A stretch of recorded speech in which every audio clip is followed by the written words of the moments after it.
I've been getting closer to my Stepson lately, something I never imagined would happen. I became a divorcee just a year into my marriage. It turned out my ex-husband had been seeing someone else all along, and I was the only one in the dark. He had been with his girlfriend for a long time, but his family opposed their relationship. Unaware of all this, I happily went ahead with the marriage. I never snooped on his phone when we were dating. It just seemed natural for a man and woman of marriageable age to meet and start a family. However, problems started surfacing during our honeymoon. My husband kept stepping out, and when he returned after a while, his expression was bitter. I would have understood if he just went out for a smoke, but his demeanor was unusually gloomy for a newlywed, and he wasn't affectionate towards me at all. It turned out he had another woman, and he was in contact with her not only on our wedding day, but also the days following. I confronted him quietly, asking if this was how he intended to live, questioning if anyone could see him as a man who had just started a new family. He was indifferent. "Yeah, I don't think I can forget her." He agreed to a divorce without any fuss, and without any regrets, I packed my bags and left. Since then, I had trouble trusting men.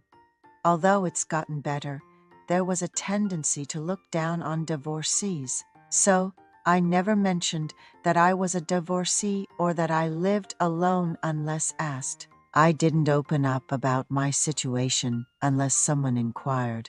But there was something different about the man I was introduced to later. At least, he didn't seem like he would cause trouble over another woman.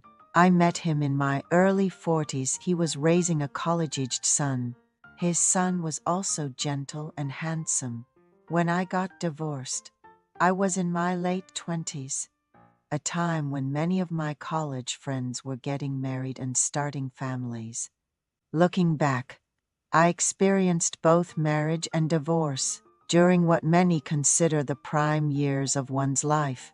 It wasn't until over a decade later, in my early 40s, that I met my current husband. He was a divorced man raising his son alone. His voice alone conveyed his kindness, and he had a friendly and welcoming demeanor. However, I soon discovered that, much like my first husband, he had a weakness for the attention of other women. This repeated issue caused me considerable stress, leading me to regret my decision to remarry. Despite my disappointment in my second husband's inability to resist other women, I found solace in my stepson, who respectfully called me Mom and did not follow in his father's footsteps. He was a bright college student, cheerful and insightful, which made me proud of how well he was raised, seemingly in spite of his father's example.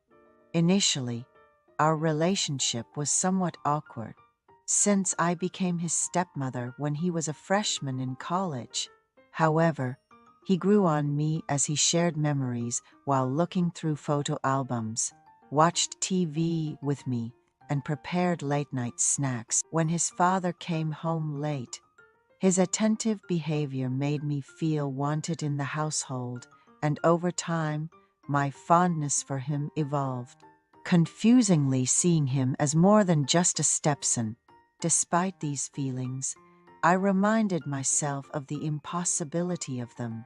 As a successful freelancer, I was financially independent and didn't need to rely on a man, but I couldn't bear the thought of hurting my stepson, who had come to see me as a mother figure. My son once mentioned while looking through an album, "Mom left us for some reason when I was deep in my teenage years." He still doesn't understand why his mom decided to divorce.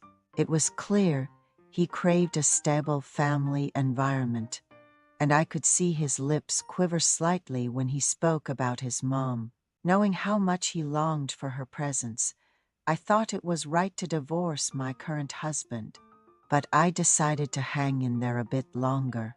From the day I visited, my son held my hand and said, "Mom, let's get along well," which was both touching and heart-wrenching. Despite being an adult, he still harbored insecurities, and I resolved to make our relationship work. My husband's constant late nights caused a lot of stress, and I grew tired of bringing up his issues and arguing. His blatant late returns became more frequent, to the point where I no longer saw him as a partner.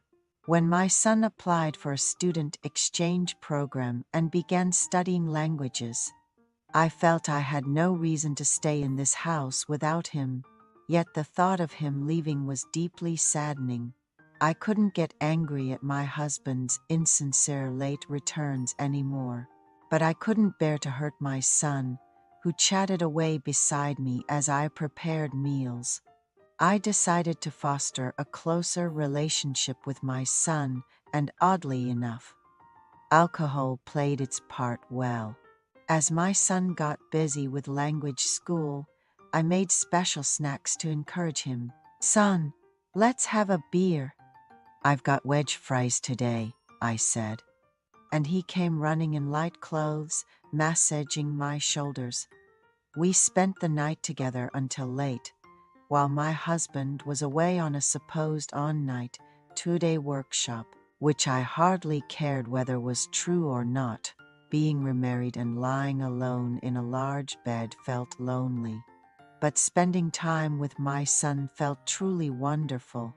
He said in a shy voice, "Mom, this is a first for me, too," which I replied, "Mom doesn't know much about men either, just got older," as I stroked his back. Since that day, I've been unable to let go of my son's reaching hand.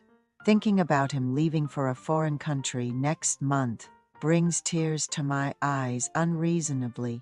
He might study there and even meet a woman to marry. Lately, I've been speaking to him in formal language.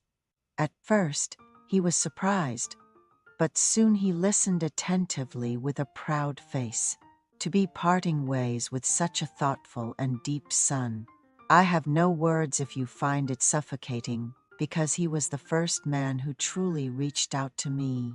Saying goodbye seems incredibly hard. My son, who filled my life of betrayal with smiles, is indeed my true husband.